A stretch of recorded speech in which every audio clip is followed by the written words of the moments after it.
Kurnool municipal corporation के 26 अप्रैल 2025 को मुनक्किद council meeting में राजविहार सेंटर से लेकर विश्वेश्वरैया सर्कल तक के रोड को 80 फीट से बढ़ाकर 120 फीट करने की तजवीज़ यानी प्रपोजल पेश की गई। यहाँ पर शहर की तरक्की ज़रूरी है, लेकिन इस प्लान ने मेडिकल कॉलेज के करीब वाक़ई तारीख़ी यानी बहुत पुरानी मस्जिद जिसका नाम है शाशा,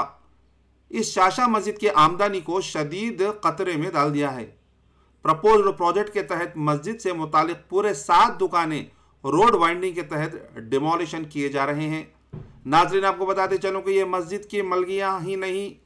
और इमारत ही नहीं बल्कि मस्जिद की वाहिद माली मदद का एक बड़ा ज़रिया है। तकरीबन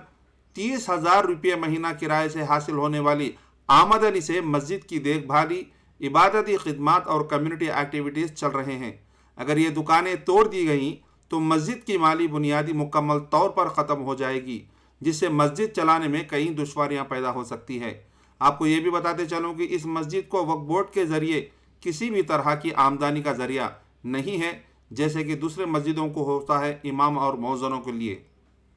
राय के मुताबिक करनूल म्यूनसिपल कमिश्नर ने मस्जिद के मुतवल्ली और मुकामी मुसल्लियों को इस मस्जिद के शॉप्स के अल्टरनेटिव के तौर पर अशोकनगर में म्यूनसिपल शॉप्स नॉमिनल रेंट्स पर देने का ऑफर दिया था, वो भी टर्म्स एंड कंडीशंस पर, किराए पर, ना ही मस्जिद के नाम पर।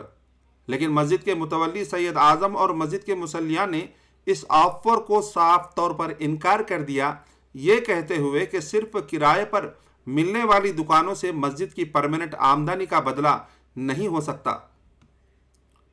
सैयद ख्वाजा ने मेयर और कमिश्नर से बराह रास्त अपील की है कि वो रोड वाइंडिंग से मस्जिद की ज़मीन जो कट रही है उसके बराबर की ज़मीन, म्यूनसिपल ज़मीन हो या फिर दूसरे डिपार्टमेंट्स की ज़मीन,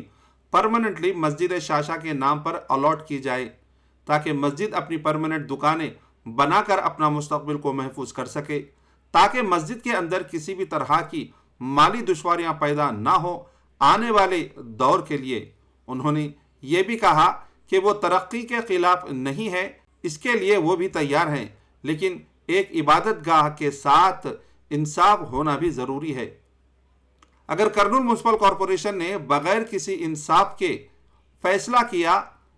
तो ना सिर्फ एक अहम मजहबी इदारे की आमदनी ख़त्म हो जाएगी, बल्कि एक ख़तरनाक मिसाल भी कायम होगी कि शहर की और रोड वाइडनिंग के नाम पर अक़लियती इदारों के हुकूक का किस तरह पामाल किया जा सकता है।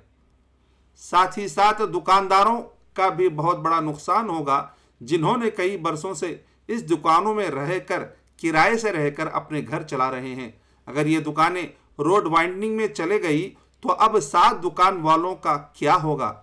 ये एक सवाल बनकर रह जाएगा, क्योंकि जो कारोबार यहाँ चल रहा है दूसरी जगह पर चलना ज़रूरी नहीं। मस्जिद के मुसल्लियाँ और मुतवल्ली और YSRCP के कॉरपोरेटर्स व ज़ुबैर अहमद के और बाज़ लोगों की वजह से जो है इस मुद्दे को अभी बाजू रख दिया गया है, मगर आज नहीं तो कल ये मुद्दा फिर उठेगा। तब तक के लिए इसमें क्या वो लोग जो है इसके पर फैसला लेते हैं, अभी देखना बाकी है।